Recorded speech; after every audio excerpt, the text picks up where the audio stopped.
Good morning po mga kapudi. Kong Hei Pachoy po. Ayan, Happy Chinese New Year. So, ayan, ngayon may order naman tayo ng balbakwa, 2 kilos ng balbakwa, pero ang binili ko ay 4 kilos. Sabi ni nanay magsabay na raw ng 2 kilo para pang ulam namin. Sabi ko nga medyo matagal palambutin, tapos wala naman yung pressure cooker. Hindi din pwede na lahat yan ay sabay-sabay ilalagay sa pressure cooker kasi masyadong marami. At pagka ang pressure cooker nilagay mo na tubig ay 3/4 ng kaserola ng pang pressure cooker ay umaapaw. Sabi ko dito na nga lang pakuluan sa kalandiusol. Ayan, nagamit na naman yung kalandiusol. So dadagdagan ko pa yun ng tubig. At meron po tayong pa-order din po na lechon. Ayan, 40 kilos na lechon. At i-deliver naman po yun sa Bustos. So magkaiba po yung may order. So itong balbakwa ay si Ate Rosie, si Ate Rose Manyo. Ayan, shoutout kay Ate Rose Manyo at sa husband niya na nagbabakasyon ngayon. At ayan, sabi niya ipagluto ko daw po siya at umorder siya sa akin ng balbakwa. Pero nung dumating siya, umorder siya sa akin ng antala. So sana sabay nito ay kare-kare. Kaya sa ibang araw ko na lang daw po lutuin. Tapos yun naman pong lechong baboy ay sa Bustos namin yun i-deliver. Ayan, shoutout kay Joanne ng The Dubai Shop. Ayan, thank you very much sa patuloy na pag-order at pagsuporta sa aming munting negosyo ng Mr. Ayan, kamag-anak po ni Mr. Yan sa Tiago family po. So, ayan. At dadagdagan ko po muna to ng tubig.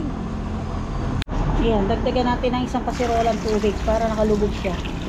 So ayan, natin siyang kumulo sa loob ng 2 hours, pabiling-biling. Kabalik-balik ta rin natin at i-update ko kayo mamaya pagka iluluto ko na po siya at saka i-deliver.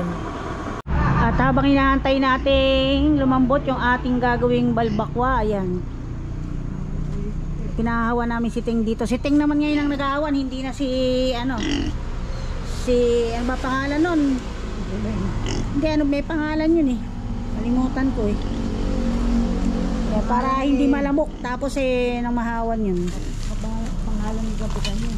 Tapos ito, update po mga kapudi, ayan, no? Katagal ko hindi nag-vlog. Nagulat kayo, may papaya na kami rito. Yan naman po tama sa kabilang bakuran, pero yung kinakain po kasi nanay na papaya nandito niya So pag mga ganyan naman malapit sa amin, okay lang doon kasi yung naman pong tauhan dito o ba tawag doon? Caretaker ng lupa pag dito lang inaya niya. Gaya nung nakaraan, di po ba doon maraming papaya? Ay, ampalaya, sorry. May umusbong doon na ampalaya. Ang dami na namin napakinabangan na bunga. So ito, ayan, kaya lang parang ganyan lang siya talaga. Yun to, hinog na. Or baka may tama lang, may sira, kaya ganyan. At kaya naman, nung mga nakaraang may pa-order ako na lechon, ito nyo, naubos na yung dahon. Diyan ako kumukuha ng mga dahon panlama sa bitukan ng baboy. Mamaya din, diyan tayo kukuha. So ayan, eri na yung baboy yun.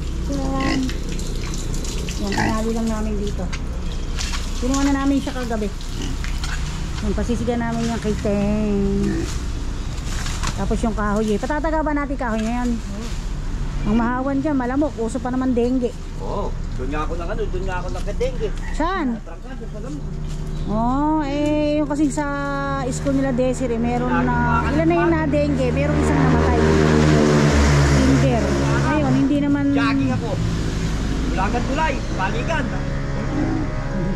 Hindi naman natin masasabi kung sa school ba nakuha yung dengue o yung labak, kagat ng labak or sa bahay. Kaya lang, nagkakataon nga na doon din nag-aaral yung mga nagkakadengue. Baka magliyab dire-diretso.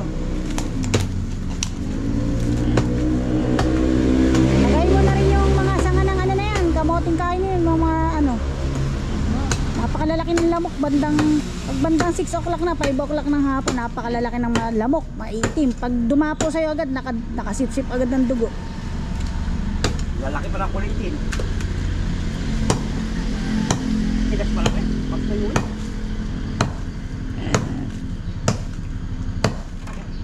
Tigas kapok na Kala ko marunong ako na Yes, sa nakakaalala po, yung nakasubay sa akin si King yung ba ginawa niya? Si Raymond kasama mo gumawa nitong tindahan, itong food shop, si Raymond, katulong siya ni Raymond. Siya yung may hikaw sa dila. May hikaw ka pa ba sa dila? Wala, pinatanggal sa riyang. Hindi ako nakapalag eh. Papaluin ako ng bat eh. Papaluin ako ng bat. Laki oh. Lalo ka supit eh. Ay, ba't kasi pinakita mo? Dahil di mo pinakita. Kitang-kita sa bibig ko. Ay, dahil kita yung may tali, ano? Pag sa ulo ko, tilanggal.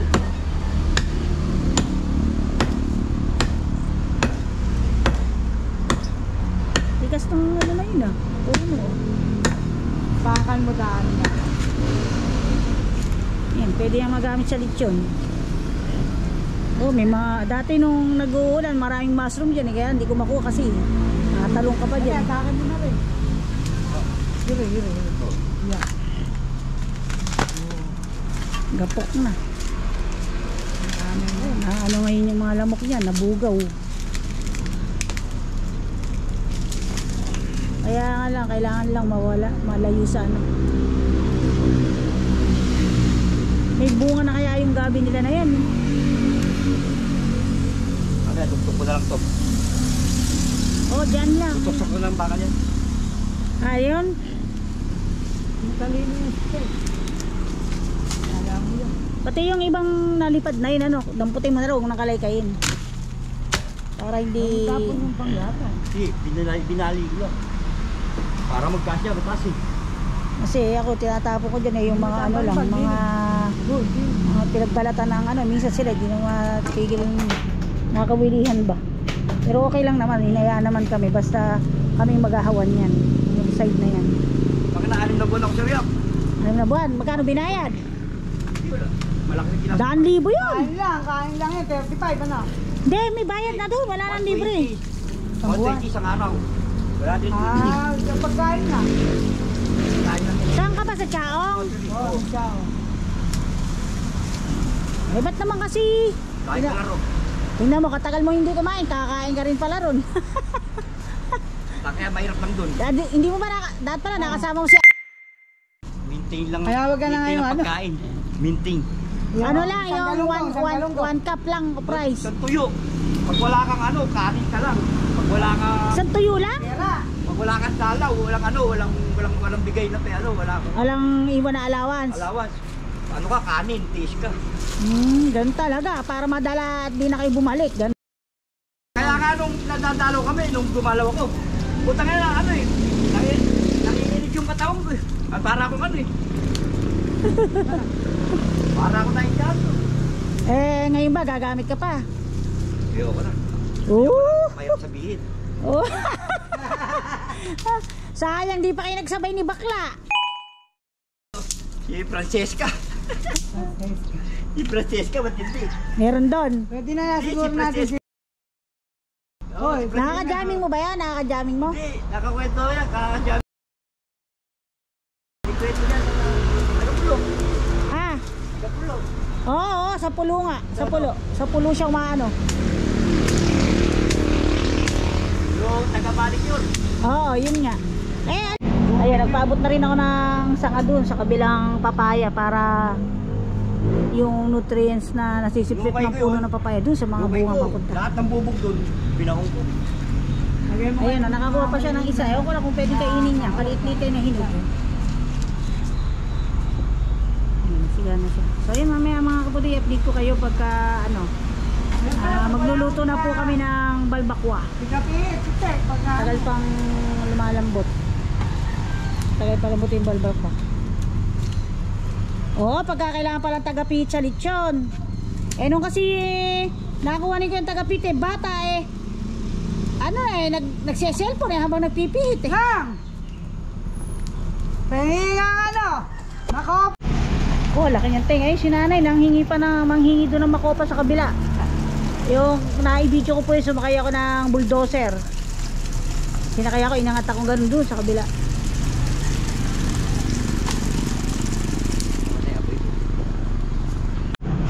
Ayun, nangunguha ng makopa o nakalaylay na. Parang mainam yata ang makopa sa may diabetes kasi may pakla siya. Pero masarap yung makopa ng ano, alam ko Singapore yun eh. Iba kulay niya, hindi siya red, parang violet na ma-red. Strawberry red, parang ganun.